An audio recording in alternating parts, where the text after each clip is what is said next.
Hey, what's happening? Happy Monday. It's Daryl here. It's 3:30, bright and early here in Connecticut on the East Coast. Man, I tell you what, I love doing this video. I've been getting up this early for 15 years since I've been clean and sober.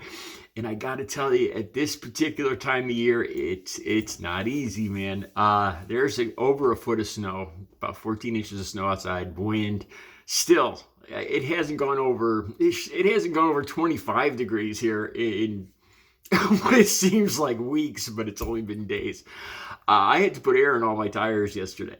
It gets so cold here, below zero, that even without leaks in your tire, because the molecule's cold, all that stuff, I had to put air in all my tires yesterday. The car is, my poor little battery in my Honda Fit is barely, it's about this big. It's barely turning over, even though it's fairly new. I hear my car complain every morning. All right, so it's and my point here, man. It's tough to get up when it's all dark out. I get up at 2:30 a.m. and I can hear the wind blowing outside and everything. It's tough. All right, let's get into it. Okay, down below there's a link to Deadline, a media site. I'll be straightforward with you guys. I've never really heard of Deadline before. I probably read an article here and there. I don't know what they're about. The reason I'm just talking about it is because they're featuring a video from Joe Rogan. And it's a 20-minute video. Okay, let me just start right there.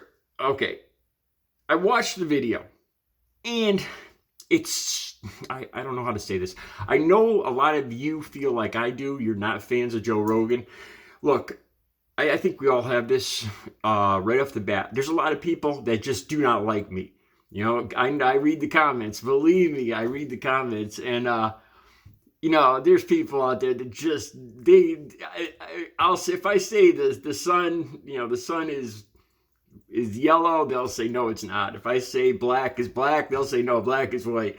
They will disagree and hate every single thing I say. Believe me, I've seen these comments, and I think we all have this. There's people that we just seem to despise. You know what? My ex-girlfriend, Audrey, who I lost, it's coming up on 6 months. February 5th will be 6 months since she passed away from COVID related pneumonia, and she used to say to me, because she was a Donald Trump fan, and she used to say to me that people tend to despise people that they are very much like, that they see themselves in somebody else, and that's one of the reasons why they hate somebody so much. And so she was she'd needle me. She'd kind of insinuate that I'm like Donald Trump, which drove me freaking nuts. I fear Donald Trump. I do. It's a cult to me, but that's not what this video is about. Joe Rogan, when I watched this video, it reminded me, I'm not a fan of Joe Rogan. Being in recovery, that's one of the things. He's had a lot of stuff there on drugs. That's one of the things. His relationship to MMA, to Ultimate Fighting and all that. I don't like Ultimate Fighting. I don't. I really feel, I love boxing. I like hockey. To me, those are real sports. My gut feeling is MMA and that stuff. It's a show. It's a show for guys that want to act tough. That's my opinion of it. What really got me down on Rogan was when he went up, when he was talking to McGregor when McGregor broke his leg.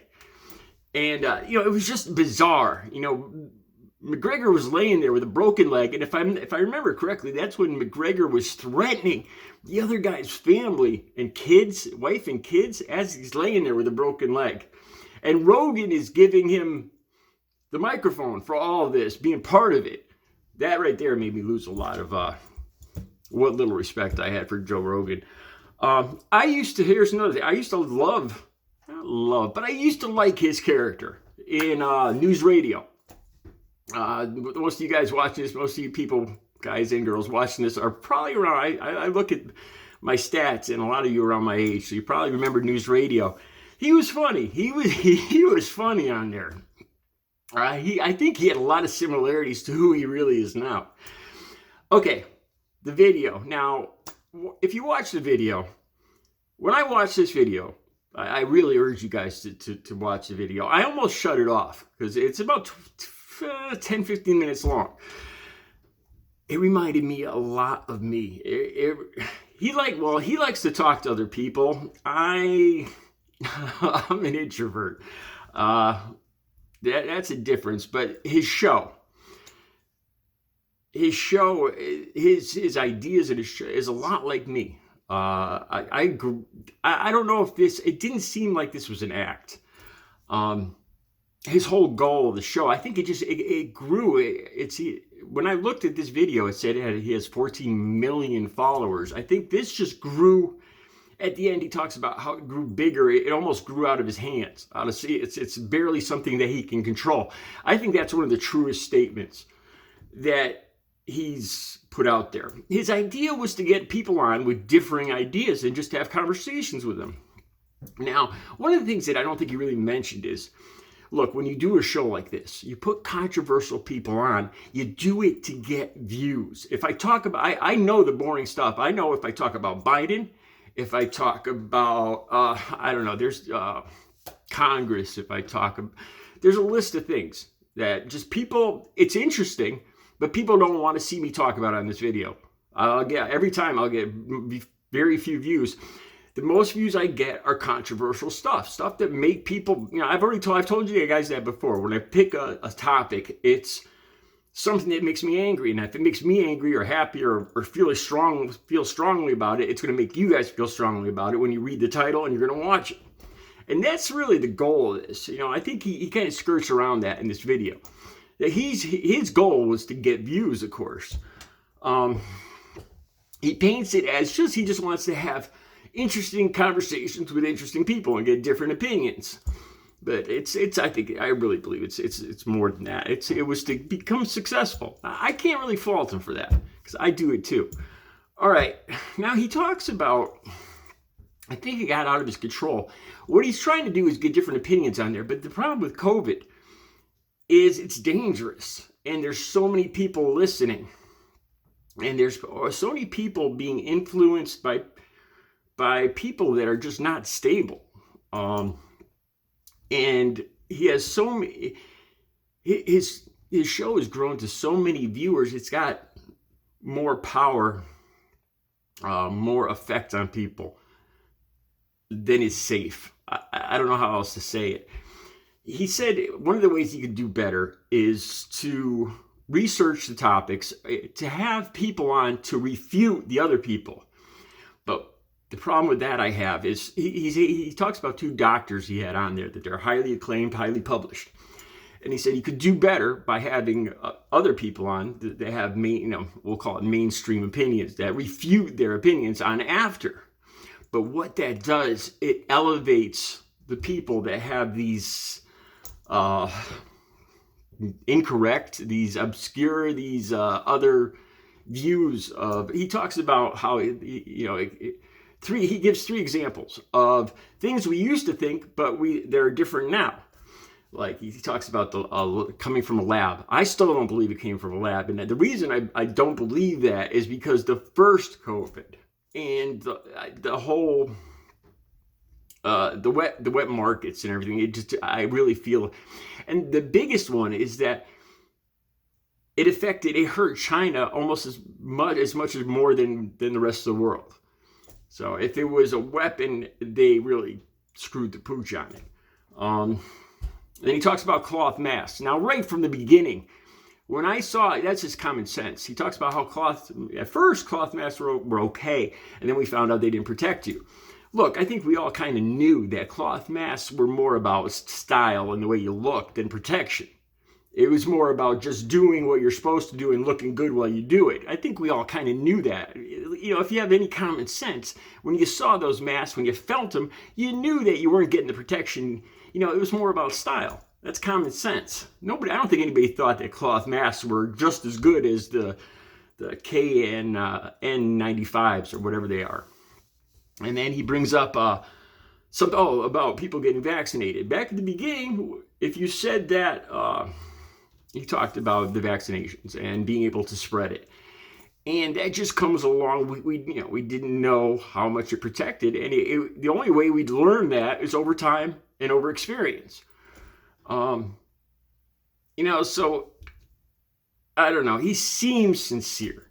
He gives this story about Neil Young and him working as a security guard at Great Woods, which is not very far from here at all. And I've been to many concerts there. I might have been at this Neil Young concert that he talks about working at. And this is one of the things I can't respect him for. He worked as a security guard. This is right at the end of this conversation, this video. And he talks about how when he got paid to be a security guard, and the reason you become a security guard, we've all seen the security guards. I'm a big guy, but I would never become a security guard because I don't like hurting people. I don't like bossing people around. And you can get favors. I remember going backstage at a Ted Nugent concert, and I had a backstage pass, and the guy wouldn't let me through, even though I had a valid pass to go back. And he said, I might let you in at the very end after the show's over. But if you give me that, I had like a $400 black biker jacket, Brooks biker jacket. It was the best top of the line back then. I said, if you give me that jacket, you can go in right now. Yeah, that's some of my experiences with the people that worked as security guards. So that's one thing, I see Rogan presenting this real apologetic every guy in this video, and I'm not buying it. I see myself in him. I think he's somewhat sincere. I think he's gotten the power he's gotten, and we're dealing with a pandemic and something that we've never dealt with before that just still keeps raging. And the two things together, I just don't think you can't be irresponsible. Oh, back to the security guards. So he would talk about how he would just cut and run. He would bring an extra hoodie, and if it got hot, if there was a lot of fights breaking out, he was just going to throw his hoodie on over his security guard outfit and screw out of there. And what kind? That's being a puss, man. Really. If they're paying you to be a security guard, be a security. He talks about, you only made $15 an hour, which was very good money back then. That makes me think he is a puss. And the whole MMA thing, is just trying to look tough. Anyway, I don't know. I saw myself a little in this video. But I think there's a lot of problems with him bringing people on, talking about things. He wants to present all different ideas, but when you're talking about people's health during a pandemic, you really can't afford to give someone the spotlight that has the potential to hurt a lot of people. I guess that's the way to sum it up. All right, I see I've run way long. I wish I could talk about this more. You guys, I'll be back later with another video. You guys watch the video below with Joe Rogan. It's interesting. Have a great Monday. I'll be back later.